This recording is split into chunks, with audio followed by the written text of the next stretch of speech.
श्री शिवाय नमस्तुभ्यम। दोस्तों, आप सभी लोग जानते हैं कि 15 अप्रैल 2024 को चैत्र नवरात्रि सोमवार सप्तमी तिथि आने वाली है। दोस्तों, इसी दिन किया जाने वाला पंडित जी द्वारा बताया गया एक लाल फूल और एक सफेद फूल वाला उपाय आप लोगों को जरूर करना चाहिए, क्योंकि दोस्तों ये एक ऐसा उपाय है जो कि इस उपाय को करने के बाद दोस्तों आपको पूरे साल कोई और उपाय को करने की जरूरत नहीं है, क्योंकि इस एक उपाय को करने के बाद आपके घर में इतना धन आएगा कि आप सोच भी नहीं सकते। पर उपाय को आपको मन से करना पड़ेगा, या आपकी कोई अगर मनोकामना भी है धन से जुड़ी हुई, लक्ष्मी प्राप्ति से जुड़ी हुई, तो भी आप लोग यह उपाय एक बार इस एक लाल फूल और एक सफेद फूल वाला उपाय को जरूर करके देखें, क्योंकि यह उपाय सिर्फ इसी एक विशेष दिन पर किया जाना है, इसके अलावा और कभी नहीं किया जाना है। धन प्राप्ति के लिए सबसे बड़ा और सबसे नया यह उपाय पंडित जी ने अपनी अभी की सीहोर की कथा में ही बताया है। मैं जिस उपाय को आज हम आपको बहुत अच्छे से समझाने वाले हैं, इस वीडियो को देखने के बाद इस उपाय को समझने के लिए आपको कोई और वीडियो को देखने की जरूरत नहीं पड़ेगी। तो चलिए दोस्तों, उपाय को शुरू करते हैं।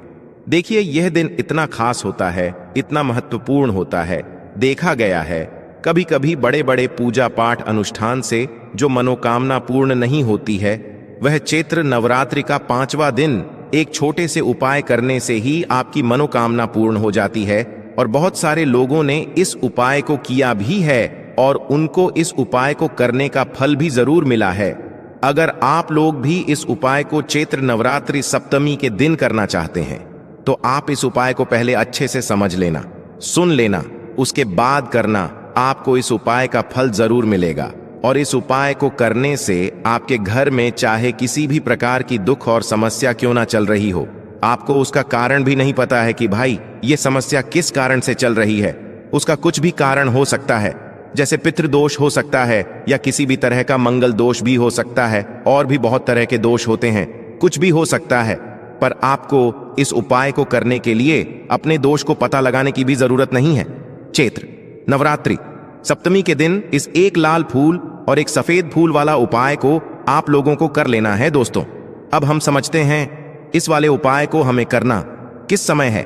एक लाल फूल और एक सफेद फूल वाले उपाय को हमें चैत्र नवरात्रि सप्तमी के दिन करना किस समय। तो देखिए, इस उपाय को करने का जो समय है वो सुबह का समय है और शाम का समय भी है। अब देखिए, यहां पर हम मुख्य रूप से सुबह का समय नहीं बोलेंगे, क्योंकि देखिए सप्तमी प्रदोष व्रत है और आप सभी लोग जानते हैं प्रदोष व्रत के दिन का, प्रदोष काल का मतलब शाम का जो समय होता है ना, इस दिन भगवान शिव जी का सबसे प्रिय दिन होता है। तो आप लोग इस एक लाल फूल एक सफेद फूल वाले उपाय को सुबह के समय भी कर सकते हो और शाम के समय प्रदोष काल में भी कर सकते हो। सुबह के समय अगर कर रहे हो तो 10-11 बजे तक भी अगर उपाय करोगे तो भी आपको उपाय का फल मिलेगा। वहीं अगर शाम के समय कर रहे हो तो इस दिन जरूर शाम के समय का ध्यान रखना कि शाम के 6 बजे से लेकर 7 बजे के बीच में अगर आप इस उपाय को कर सकते हो तो बिल्कुल कर लेना, पूरी कोशिश करना। पर यह बात आपको समझ आ गई कि आप इस उपाय को सुबह और शाम दोनों समय कर सकते हो। मतलब करना आपको एक ही समय है, घर में से किसी एक ही बड़े व्यक्ति को करना है, पर एक ही बार इस उपाय को करना है, दोनों समय नहीं करना है। आपको जो समय अच्छा लगे आप उस समय पर इस वाले उपाय को कर सकते हैं। अब सबसे महत्वपूर्ण बात आती है कि इस उपाय को हमें करना किस लिए है। जैसा कि हमने अभी आपसे बोला कि इस उपाय को करने के बाद आपके जीवन में बहुत सारी खुशियां आएंगी, आपकी मनोकामनाएं पूर्ण होंगी, आपकी धन की समस्या दूर होगी, आपकी पैसों की समस्या दूर होगी। अब देखिए, अगर आप लोग सोच रहे हो कि भाई हमें घर बनाना है पर घर बनाने के लिए पैसा नहीं है, हमें गाड़ी लेना है पर गाड़ी लेने के लिए पैसा नहीं है, हमें जमीन लेना है पर जमीन लेने के लिए पैसों की कमी पड़ रही है, अगर ऐसी ही दिक्कत परेशानी या किसी भी तरह की धन से जुड़ी हुई समस्या या पैसों से जुड़ी हुई समस्या अगर आपके जीवन में चल रही है, तो निश्चित ही ये सप्तमी प्रदोष व्रत आपके जीवन में बहुत सारे फल लाकर दे सकता है। इसीलिए अगर आपके घर में बहुत ज्यादा दिक्कत, समस्या, परेशानी चल रही है, धन से जुड़ी हुई, पैसों से जुड़ी हुई धन की बहुत ज्यादा कमी आ रही है, पैसों की बिल्कुल आवक नहीं हो रही है, तो भाई आप लोगों को इस वाले उपाय को जरूर करना चाहिए। घर में से किसी एक भी बड़े व्यक्ति को अब इस उपाय में करना क्या है वो सबसे पहले हम लोग जान लेते हैं। देखिए, उपाय की सामग्री हम लोग सबसे पहले जानते हैं कि इस उपाय में किस किस चीज की आवश्यकता पड़ेगी। तो देखिए, उपाय का नाम तो एक लाल फूल और एक सफेद फूल वाला उपाय है, पर इस उपाय में कुल मिलाकर 4 सामग्री हमें लगने वाली है, जो कि पंडित जी ने खुद सीहोर वाली कथा में बताया है। और जो हम आपको उपाय बताते हैं वो पंडित जी द्वारा बताए गए होते हैं, वही बताते हैं, अलग से कुछ भी नहीं बताते हैं। तो यहां पर हम लोग समझते हैं कि इस उपाय की सामग्री क्या है। तो देखो, उपाय की जो सामग्री है वो 4 सामग्री हैं, जिसमें से सबसे पहली सामग्री है एक बेलपत्र। एक बेलपत्र क्या होती है? बेलपत्र जो शिव की शिवलिंग पर चढ़ती है। दूसरी चीज है एक शमी पत्र। शमी पत्र वो जो शिवलिंग पर ही चढ़ता है। तीसरी चीज है दोस्तों एक लाल फूल, जो उपाय का नाम है। तो एक यहां पर आपको लाल फूल लेना है। अब ये लाल फूल कौन सा लोगे? देखो, शिवलिंग के ऊपर जो लाल फूल चढ़ता हो उनमें से कोई भी एक लाल फूल पसंद कर लेना, और वो कहीं से तोड़कर या कहीं से खरीद कर लेकर आना, और उस लाल फूल को उपाय में प्रयोग में लेना। उसके बाद में एक सफेद फूल का विशेष रूप से ध्यान रखना। जो सफेद फूल शिवलिंग पर चढ़ता हो सिर्फ वही सफेद फूल लेकर आना, इसके अलावा कुछ मत लेकर आना। तो एक एक मात्रा में ही आपको ये चारों सामग्री चाहिए। एक बेलपत्र, एक शमी पत्र, एक लाल फूल और एक सफेद फूल। ये चारों सामग्री आप लोग तैयार करके रख लेना। सप्तमी के दिन प्रदोष काल में या सुबह के समय जब भी आप इस उपाय को कर रहे हैं, जैसे ही आपके उपाय की सामग्री तैयार हो जाती है, तो क्या हम सीधा उपाय को करने के लिए इन चारों सामग्री को लेकर मतलब उपाय करने के लिए जा सकते हैं? नहीं, तो यहां पर आपको इस बात का ध्यान रखना है कि हम भगवान शिव जी को प्रसन्न करने के लिए तो जा रहे हैं, हम अपनी मनोकामना को पूर्ण करवाने के लिए तो जा रहे हैं, पर हमें यह दर्शा बिल्कुल भी नहीं है कि हम सिर्फ अपने फायदे के लिए भगवान शिव जी के मंदिर में आए हैं। इसीलिए हम इस उपाय को करने के साथ साथ में भगवान शिव जी की पूजन अर्चना के लिए कुछ सामग्री भी जरूर लेकर जाएंगे। जैसे कि सुबह के समय अगर आप उपाय को कर रहे हो इस एक लाल फूल और एक सफेद फूल वाले उपाय को, तो भाई सुबह के समय आपको एक लोटा जल लेकर जाना है। जो लोग प्रतिदिन शिव जी के मंदिर जाते हैं, पूजन अर्चना करते हैं, जल चढ़ाते हैं, फूल बेलपत्र बील गोराल सब कुछ चढ़ाते हैं, भाई वो अपनी पूजन अर्चना वैसी की वैसी ही करना। बाकी जो सिर्फ उपाय को करने के लिए जा रहा है, जो कुछ भी लेकर नहीं जा रहा है, वो कम से कम एक लोटा जल अपने घर से जरूर भरकर लेकर जाना, अगर आप उपाय को कर रहे हो, है ना? क्योंकि इस वाले उपाय को आप भगवान शिव जी की पूजन अर्चना करने के बाद ही करना। वहीं अगर बात करें शाम के समय की, अगर कोई व्यक्ति शाम के समय प्रदोष काल में इस वाले उपाय को कर रहा है, तो भाई आपको मात्र एक घी का दीपक तैयार करना है। ये बात हम हमेशा बोलते हैं। शाम के समय प्रदोष काल में कोई कर रहे हो ना, तो दीपक का विशेष महत्व होता है। और प्रदोष व्रत के दिन का, प्रदोष काल में जो भी व्यक्ति दीपक जलाता है न भगवान शिव जी के मंदिर में, भाई उसके जीवन से सारी दुख और परेशानियां भी दूर होती हैं। तो भाई इस दिन दीपक का विशेष रूप से ध्यान रखना आप लोग, अगर आप इस उपाय को शाम के समय प्रदोष काल में कर रहे हो, है ना? ये जो दीपक आप लोग लोगे, ये आटे का लोगे। जो आटा आप गूंद दोगे उसके अंदर कुछ भी मत डालना, मात्र सादा आटा गूंद कर उसे तैयार कर लेना, और एक मीडियम साइज का दीपक तैयार कर लेना। वो दीपक ना ज्यादा छोटा हो ना ज्यादा बड़ा हो, है ना? उसके बाद में दीपक आपका तैयार हो जाए तो इसके अंदर जो बत्ती रखोगे वो गोल बत्ती रखोगे। देखो, गोल बत्ती भी 2 तरह की होगी, एक बाजार की और एक घर वाली। तो कोशिश करना अपने घर में जो रोई रखी हुई है उस रोई से आप लोग एक गोल बत्ती अपने ही हाथों से बनाओ। उपाय का फल अच्छा मिलता है, भगवान शिव जी जल्दी प्रसन्न होते हैं। जब हम किसी भी उपाय को अपने हाथों से परिश्रम करके तैयार करते हैं, तो आपको उस दीपक के अंदर एक गोल बत्ती रख देनी है। इसके अंदर जो चीज आप लोग डालोगे वो डालोगे शुद्ध देसी गाय का घी।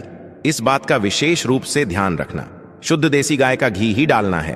तेल वगैरह आज के दिन तो मतलब इस दिन मत डालना, सप्तमी प्रदोष व्रत के दिन, क्योंकि भगवान शिव जी का सबसे प्रिय दिन और प्रिय समय पर हम लोग इस वाले उपाय को कर रहे हैं। तो थोड़ा सा शुद्ध देसी का घी इतना डालना कि वो दीपक कुछ समय तक चल सके। ना बाजार वाला मिलावटी घी डालना, ना भैंस का घी डालना, शुद्ध देसी गाय का घी। आपको ढूंढने में थोड़ी मेहनत लगेगी और महंगा भी मिलेगा, पर इसी घी से भगवान शिव जी प्रसन्न होते हैं और उसी शुद्ध देशिका की घी से घर में बरकत भी बनी रहती है और हमारे घर में सुख शांति भी बनी रहती है। इसलिए इस शुद्ध देशिका की घी को अपने घर में हमेशा रखा करो। वो भगवान शिव जी के कार्यों में भी उपयोग में आता है और उपायों में भी हम लोग प्रयोग कर सकते हैं। तो यहाँ पर आपकी सारी तैयारियां हो चुकी हैं। उपाय को करते समय शुद्धता का विशेष रूप से ध्यान रखिएगा। सुबह कर रहे हो तो भाई सुबह तो आपको स्नान करना ही करना है, बाकी शाम को कर रहे हो तो शाम को मात्र हाथ मुंह धोकर भी आप लोग इस वाले उपाय को कर सकते हो। कोई दिक्कत वाली बात नहीं है भाई।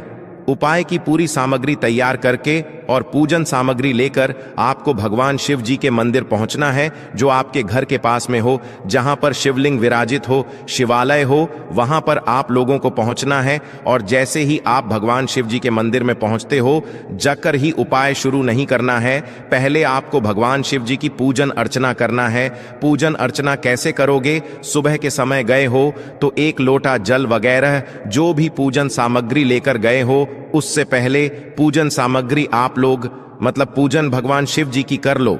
जो व्यक्ति सिर्फ 1 लोटा जल लेकर गए हैं, वो शिव जी की शिवलिंग पर मात्र 1 लोटा जल एक धारा से धीरे धीरे करके चढ़ा लो, है ना। अपनी पूजन अर्चना आप लोग जो है पूरी कर लो पहले। उसी के बाद अगर आप शाम के समय सुबह को कर रहे हो तो जाते से यह सपाय को नहीं करना है, पहले जाकर बैठना है। भगवान शिव जी के शिवलिंग के पास में आप जो दीपक तैयार करके लेकर आए हो, उस दीपक को पहले जलाना है। ये जो दीपक आप लोग जलाओगे ना, ये किसी और की माचिस से मत जलाना, अपनी ही माचिस अपने ही घर से लेकर आना और इस दीपक को अपने ही माच से चलाना। अगर आपने मंदिर की माचिस या किसी और की माचिस ले ली, इस उपाय को करने में इस उपाय का फल उस व्यक्ति को भी थोड़ा बहुत मिल जाएगा। इस बात का ध्यान रखना। इसलिए अपने घर से अपनी ही माचिस लेकर जाना और इस दीपक को जलाना। दीपक को जलाने के बाद भगवान शिव जी की शिवलिंग के पास में रख देना। शिवलिंग के इतना पास में मत रखना कि भगवान शिव जी को आंच लगे, थोड़ी सी दूरी बनाकर ही जो है इस दीपक को शिवलिंग के पास में आप लोग रख दीजिएगा, है ना। अब जैसे ही आपकी पूजन अर्चना हो जाती है, भगवान शिव जी के शिवलिंग के सामने या आसपास कहीं पर भी बैठ जाइए उपाय को करने के लिए। और उपाय को करने से पहले आप लोग अपनी वह चारों पूजन सामग्री निकाल लीजिए। उपाय की जो सामग्री है वो निकाल लीजिए और भगवान शिव जी के शिवलिंग के ऊपर एक माता अशोक सुंदर जी का स्थान देख लीजिए। माता अशोक सुंदर जी का जो स्थान होता है वो जलाधारी के ऊपर होता है। जलाधारी के बिल्कुल बीचों बीच में होता है। आप लोगों ने देखा भी होगा शिवलिंग की जलाधारी होती है। जलाधारी के बिल्कुल बीचों बीच का जो स्थान होगा वो माता अशोक सुंदर जी का स्थान होगा, क्योंकि यहीं पर हमें ये जो है उपाय को करना है। सबसे पहली चीज, अब हम उपाय को करना शुरू करते हैं। आप सबसे पहले अपनी एक बेलपत्र उठा लो। एक बेलपत्र को आपको माता अशोक सुंदर जी वाले स्थान पर सबसे पहले समर्पित करना है। बेलपत्र की डंडी का मुख होगा जलाधारी की तरफ, जहां से जल बहता है और नीचे गिरता है, और बीच वाली बड़ी पत्ती का मुख शिवलिंग की तरफ होगा। इस तरीके से आपको इस बेलपत्र को माता अशुचंद्र जी वाले स्थान पर समर्पित कर देना है। उसके बाद में अपनी एक कमी पत्र उठा लो जो आप उपाय के लिए लेकर आए हुए हो। एक कमी पत्र को उठाकर कमी पत्र की भी जो डंडी का भाग होगा वो जलाधारी की तरफ करके, जहां से जल बहता है नीचे गिरता है, उस तरफ करके, और पत्ती वाला भाग शिवलिंग की तरफ करके इस शमी पत्र को भी उस बेल पत्र के ऊपर आपको समर्पित कर देना है। समर्पित करने के बाद अब आप ले लो अपना एक लाल फूल जो आप उपाय को करने के लिए लेकर आए हुए हो। इस लाल फूल का जो खिला हुआ भाग होगा, चाहे वो गुलाब का फूल हो, चाहे कोई सा फूल जो शिवलिंग पर चढ़ता हो, भाई उस फूल का जो खिला हुआ भाग होगा वो शिवलिंग की तरफ होगा। बाकी जो पीछे का भाग होगा फूल का वो जलाधारी की तरफ, जहां से जल बहता है नीचे गिरता है, उस तरफ होगा। और आखिरी में आपका जो एक सफेद फूल बचा हुआ है ना, इस सफेद फूल को भी आपको लेना है और सफेद फूल का जो खिला हुआ भाग होगा वो शिवलिंग की तरफ होगा, जहां पर शिवलिंग रखा हुआ है उस तरफ होगा, और डंडी का भाग जलाधारी के पीछे की तरफ हो जाएगा। जो जहां से जल बहता है और नीचे गिरता है, जब आप लोग एक बेल पत्र, एक शमी पत्र और एक लाल फूल, एक सफेद फूल चढ़ा रहे हो, तो उस समय आप लोगों को कांता भगवान या कांता चक्र का नाम लेते हुए ही जो है इस उपाय को करना है, और भगवान शिव जी और नारायण जी का स्मरण करते हुए ही जो है इस उपाय को आपको करना है। तो जब भी आप एक बेल पत्र, एक शमी पत्र, एक लाल फूल और एक सफेद फूल चढ़ा रहे हो, तो या तो आप कांता चक्र का नाम ले लेना या कांता भगवान का नाम लेते हुए जो है इन सभी सामग्रियों को माता सुषण जी वाले स्थान पर आप लोग समर्पित करते जाना, और शिव और नारायण जी का नाम भी साथ साथ में लेते जाना। और जैसे ही आप लोग ये उपाय पूरा कर लेते हो, चारों सामग्रियां समर्पित कर देते हो, उसके बाद में भगवान से वहीं के वहीं बैठे बैठे हाथ जोड़ के प्रार्थना करना। आपकी जो मनोकामना हो, धन से जुड़ी हुई, पैसों से जुड़ी हुई, घर में माता लक्ष्मी जी की कमी हो रही है, जो भी दुख और समस्या परेशानी चल रही हो, आपको अपनी वह दुख और परेशानी जो है भगवान शिव जी से उपाय को पूरा करने के बाद वहीं पर पास में बैठकर बोल देना है, हाथ जोड़ के आंखें बंद करके। उसके बाद में 2 मिनट भगवान के नाम का जाप करना है, और उपाय जैसे ही पूरा हो जाता है, भगवान से आशीर्वाद लेकर, भगवान को धोख देकर, भगवान से प्रार्थना करके आप अपने घर पर वापस आ सकते हैं। यहां पर आपका यह वाला उपाय पूर्ण हो जाता है। इस उपाय को करने के बाद निश्चित ही आपको इस उपाय का फल बहुत ही जल्दी और बहुत बड़ा होकर मिल जाएगा। ओम नमः शिवाय। श्री शिवाय नमस्ते।